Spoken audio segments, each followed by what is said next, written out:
ನಮಸ್ಕಾರ ಸ್ನೇಹಿತರೆ. ಜೀವನದ ಅತಿ ದೊಡ್ಡ ಕನಸು ಅಂದರೆ ಒಂದು ಸೂರು.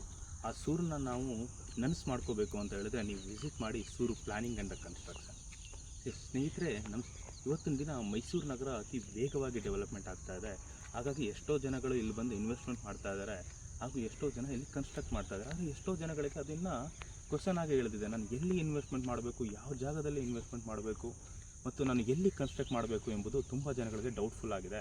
ಇವತ್ತಿನ ವಿಡಿಯೋದಲ್ಲಿ ನಾನು ಸ್ವಲ್ಪ ಮಾಹಿತಿಯನ್ನು ಕೊಡ್ತೀನಿ, ಮುಂದಿನ ವಿಡಿಯೋಗಳಲ್ಲಿ ನೋಡೋಣ.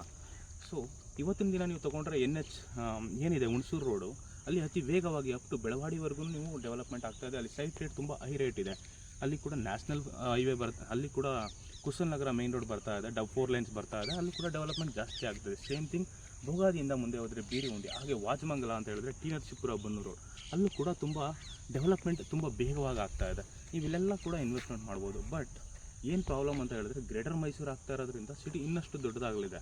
ಸೊ ಅದಾದಾಗ ನೀವು ಯಾವ ಕಡೆ ನಿಮ್ಮ ಹಣವನ್ನು ಇನ್ವೆಸ್ಟ್ ಮಾಡಿದ್ರೆ ಎಲ್ಲಿ ಹೆಚ್ಚು ರೇಟ್ ಆಫ್ ಇಂಟ್ರೆಸ್ಟ್ ಬರುತ್ತೆ ಅನ್ನೋದು ಕೂಡ ನೀವು ತಿಳ್ಕೊಬೇಕು. ಇದೆಲ್ಲ ಬೇಕು ಅಂತ ಹೇಳಿದ್ರೆ ನೀವು ಸೂರು ಪ್ಲಾನಿಂಗ್ ಕನ್ಸ್ಟ್ರಕ್ಷನ್ನ ನೀವು ವಿಸಿಟ್ ಮಾಡಿದ್ರೆ ಅವ್ರನ್ನ ಕನ್ಸಲ್ಟ್ ಮಾಡಿದ್ರೆ ನಿಮಗೆ ಹೇಳ್ಕೊಡ್ತಾರೆ ನೀವು ಎಲ್ಲಿ ಇನ್ವೆಸ್ಟ್ಮೆಂಟ್ ಮಾಡಬೇಕು, ಎಲ್ಲಿ ಸೈಟ್ ತೊಗೊಂಡ್ರೆ ಎಲ್ಲಿ ಐ ರೇಟ್ ಆಫ್ ರಿಟರ್ನ್ಸ್ ಬರುತ್ತೆ ಅಂತ. ಸೊ ಈ ಸೂರು ಪ್ಲಾನಿಂಗ್ ಕನ್ಸ್ಟ್ರಕ್ಷನ್ ಏನೇನು ಸರ್ವಿಸ್ ಕೊಡ್ತಾರೆ ಅಂತ ಹೇಳಿದ್ರೆ ಪ್ಲಾನಿಂಗ್, ಡಿಸೈನ್, ಎಲಿವೇಷನ್, ಸೆಕ್ಷನ್ ಮತ್ತು ಕನ್ಸ್ಟ್ರಕ್ಷನ್ ಇಷ್ಟನ್ನು ಕೂಡ ಮಾಡಿಕೊಡ್ತಾರೆ. And one more layout planning ಕೂಡ ಅವರೇ ಮಾಡಿಕೊಡ್ತಾರೆ. ಸೊ ನೀವು ಈ ಸೂರು ಪ್ಲಾನಿಂಗ್ ಕನ್ಸ್ಟ್ರಕ್ಷನ್ನ ವಿಸಿಟ್ ಮಾಡಿ. ಧನ್ಯವಾದಗಳು.